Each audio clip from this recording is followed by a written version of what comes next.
आज मेरे फार्म पे दिल्ली से जो बीसीआई जो पूरे इंडिया में काम कर रही है, उसका क्लाइमेट चेंज का एक विभाग है, उसका एक कोऑर्डिनेटर मैडम आया है मेरा फार्म में।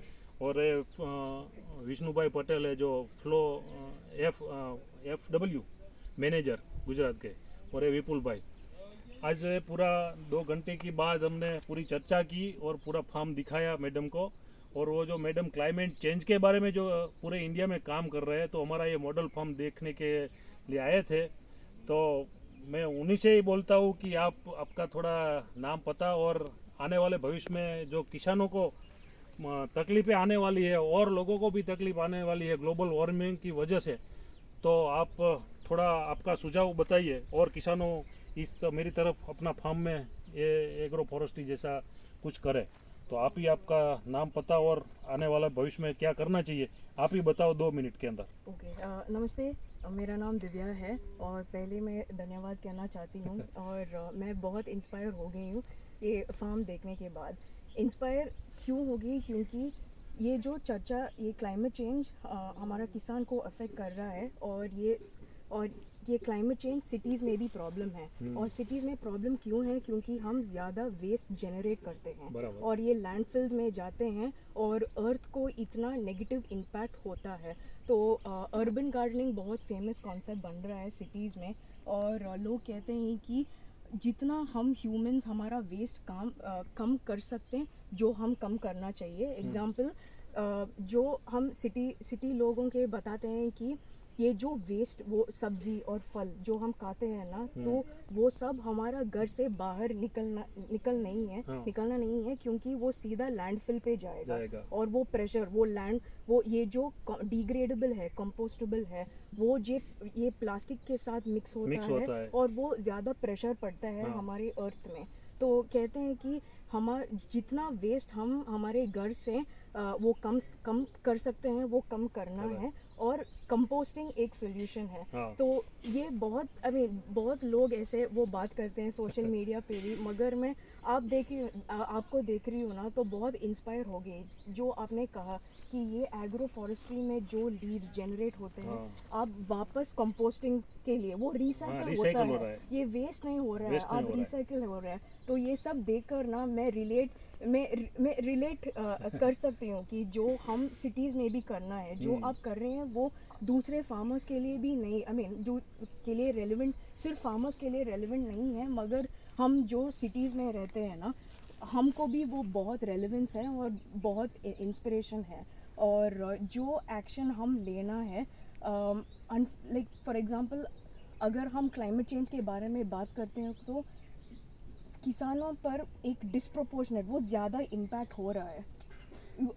किसान डायरेक्टली, वो क्लाइमेट चेंज का कुछ लिंक है, जैसे हम GHG एमिशंस करते हैं, मगर जो दूसरे इंडस्ट्रीज़ को पोल्यूट कर रहे हैं, उसके वजह से जो इम्पैक्ट हो रहा है हमारा किसान के ऊपर वो पड़ रहा है। और वो किसानों के वो बर्डन है कुछ करने के लिए, वो कोप करने के लिए ना, वो ज़्यादा है।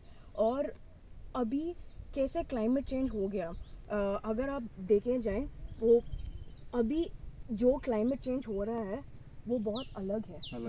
वो पहले सालों या डिकेड से। क्योंकि ये जो एक्सट्रीम वेदर हो रहा है, ड्राउट, फ्लडिंग, क्लाउड बर्स्ट, ये हर साल आ रहा है, हर साल वो बार बार आ रहा है। तो पहले वो 3 साल में एक बार, 4 साल में एक बार, 5 साल में एक बार, अभी हर साल वापस आ रहा है। और ये जो अनसर्टेनिटी, हमको पता नहीं है कि ये वेदर कंडीशन कल कैसे होगा। तो मैंने ना बहुत किसानों, साउथ, मेरा एक्सपीरियंस साउथ में है, और बहुत किसान कहते हैं कि हम दूसरे सीज़न के बारे में सोच कर सकते थे। ये जो एक्शन हम लेना है, वो दूसरे सीज़न को भी वो थोड़ा वो बेनिफिट होगा। मगर अभी क्या हो रहा है, एक दिन टू एक दिन चल रहा है, क्योंकि उनका इस सीज़न का हालत पता नहीं है फार्मर्स को। तो वो कह रहे हैं कि मैं कैसे अगले सीज़न को मैं इतना कैसे सोच सकती हूँ। हाँ, मैं हर दिन ना, मैं तो थोड़ा, मुझे वो आज वो वेदर ठीक नहीं है, तो मैं कुछ मेरा क्रॉप को सुरक्षा करना है, तो वो किसानों का लड़ाई ना वो हर दिन का हर हर दिन दिन हो का गया। हो गया। तो अब किसान कहते हैं कि मैं दूसरा सीजन या अगले साल को मैं कैसे कैसे सोच सकता हूँ। हाँ सोच सकता हूँ, मगर अभी हम वो लग्जरी नहीं है कि हम बैठ के हम प्रार्थना कर सके, हम एक्शन भी लेना है हाँ। क्योंकि रियलिटी है ये जो एक्सट्रीम वेदर कंडीशन वो बहुत फ्रीक्वेंटली हो गया। और क्लाइमेट चेंज ना जब हम बात करते हैं एक एलिमेंट होता है अनसर्टेनिटी, हमको पता नहीं है। जितना भी साइंटिस्ट वो प्रेडिक्ट कर सकते हैं कि अगला साल बारिश इतना आने वाले हैं, तापमान ऐसे आने वाले हैं, मगर हमेशा एक लिमिटेशन होता है हाँ। क्योंकि ये वो बहुत कॉम्प्लिकेटेड है ना, तो हमको पता नहीं है कि वातावरण कैसा होगा। तो इसलिए जो हम कर सकते हैं, और जैसे आपने कहा अगर हम एक्शन लेते हैं तो नेचर हमको मदद करेगा। और जो हम सिर्फ वो जो कंडीशंस हम क्रिएट कर रहे हैं हाँ। वो नेचर ऑटोमेटिकली वो अगर हम अच्छे काम करते हैं तो नेचर सपोर्ट करेगा। हाँ, हाँ। नेचर सपोर्ट करेगा। बराबर। और हम सिर्फ आप कह रहे थे कि आपने जो कर रहे हैं वो नेचर ने ऑटोमेटिकली वो कर रहा है। कर आपका रहा है। आपका इनपुट बस कम हो गया। ऑब्जर्वेशन करने का है, बस नेचर बस। को अपना काम करने दो। बस एग्जैक्टली। तो आई मीन बहुत इंस्पिरेशन मिला और मैं मैं विष्णु जी को भी थैंक यू कहना चाहती हूँ क्योंकि उनका आइडिया था कि आपसे वो मिलते हैं और बात करते हैं, और थैंक यू। और थैंक यू। आप काम कर रहे हैं वो सिर्फ किसानों के लिए इम्पोर्टेंट नहीं है, बट जो हम सिटीज़ में भी है ना तो बहुत इम्पोर्टेंट है। तो यहाँ ऑक्सीजन लेवल पूरा अप है, सिटी में इतना ऑक्सीजन लेवल कम है। बिल्कुल बिल्कुल। So thank you.